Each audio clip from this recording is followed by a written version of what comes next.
Hey YouTube, how's it going? Kevin Cleary here with a first impressions video. Not on this knife, but this knife is going to serve as an introduction for us for two reasons. Number one, I finally have a body screw for this knife, so I am super stoked to put this back in my carry rotation. This is one of my favorite knives, and if you've been around the channel for a while, you are well aware of that.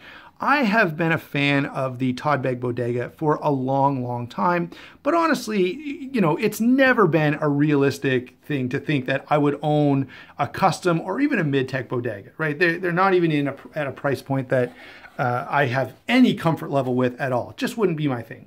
But, you know, having this built by Reate allows me to own a Bodega from Bag Knives that I can feel fairly comfortable owning and using and carrying and enjoying without having that stress of, you know, you're carrying around a $2,000 or more knife. All right, so I really love when makers partner with a really good quality production company to give me this option. All right, so that's why I love the Bodega so much. And that also brings us to the knife I actually want to talk about, which is this Reate Kirby Lambert collaboration, the Crossroads. So this is one of two models that they did together. This is the Crossroads. The other one is the Augustus. And I gotta say, I'm a huge fan of Kirby Lambert. I just find his designs are a great marriage of, I guess a great balance is a better word, a great balance of, you know, just traditional looking knives with classy finishes. And I mean, I don't know, he just has an aesthetic that I find very appealing. And I've been a fan of his for a long time. And if you've been around the channel this long, I want you to comment down below. But way back when I first started the channel, you know, it must have been within the first few months, I got a Meyerco Shockwave, which was a Kirby Lambert collaboration, a very budget-friendly Kirby Lambert collaboration, by the way, not quite in the same price range as this. But that at that time, you know, that kind of got Kirby Lambert on my radar screen. And of course, he's a Canadian guy, which is awesome. And you know, let me say, you know, I'm going to digress a little bit here, but you're still looking at a really cool knife, so it's worth it. I think Canada does a pretty good job in terms of contributing to the knife community. We've got Kirby Lambert, Peter Rizzenti, we've got the Grimsmo brothers, North Arm Knives, a few others. I know there's some that I can think of that. Anyway, this could be a long discussion, but it's kind of cool that Kirby Lambert is a Canadian, so there's that extra little connection there. Now, let's talk a little about, actually, before I talk a little about the knife itself, let me tell you where to buy one. White Mountain Knives is where I got this one, and that's where you should buy one as well, especially because you can use my discount code SHARPSTUFF to get 10% off, which is not chump change when you're spending the amount of money this knife costs. All right, so now let's get into the details on the knife and some of the little things that I really appreciate about this as I'm kind of getting to go over it and examine it for the first time. M390 blade, hollow grind. I love hollow grinds. It's definitely my preferred way of grinding a knife.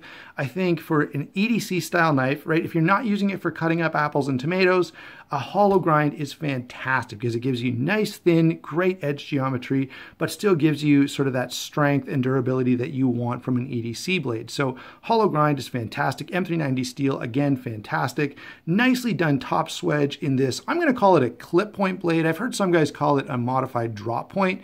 But it has a very distinctive clip, so I'm going to call it a clip point. Modified drop point, by the way, that's what reviewers say if they're not exactly sure what to call the knife. It's sort of a catch-all that's pretty safe. So if you're making your own knife review and you're like, what do I call this? Just say modified drop point and you'll be pretty safe. So yeah, the blade I'm pretty impressed with so far. Obviously, I haven't cut anything yet, but man, it's pretty.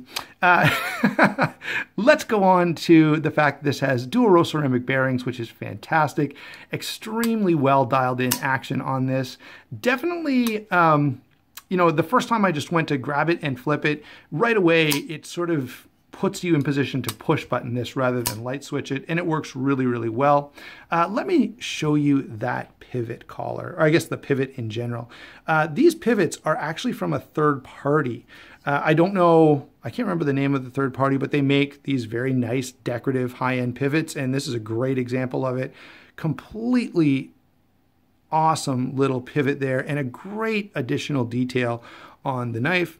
Mine is gray bolsters with carbon fiber, but it's available in a number of variations, including marble carbon fiber, black bolsters, and G10 as well.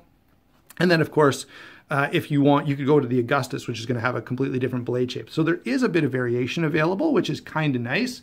That's one of the reasons you might go for a custom, but this way, like a custom, you get to make some of your own choices. For me, this was the one that I kind of connected with the most.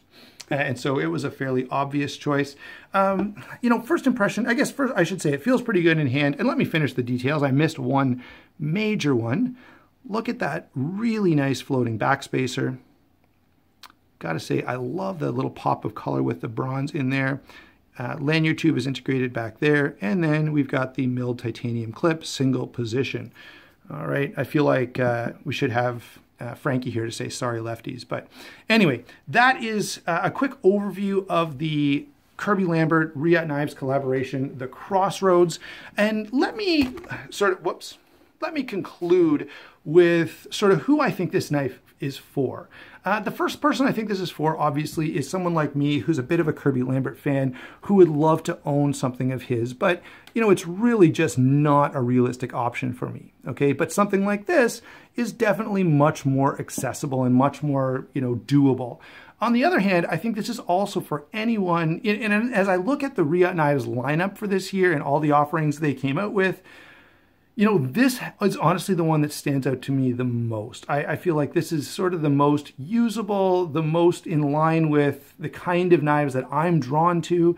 The Jack would probably be second on the list, and it's a cool knife for sure, but I don't know, it's just a little more out there than this one is. So this one appeals to me a little more. So yeah, even if you've never heard of Kirby Lambert, but you just like really high-end knives that are well put together with a really sort of classy and simple yet detail-oriented design that just checks all those boxes of quality and materials and all that stuff.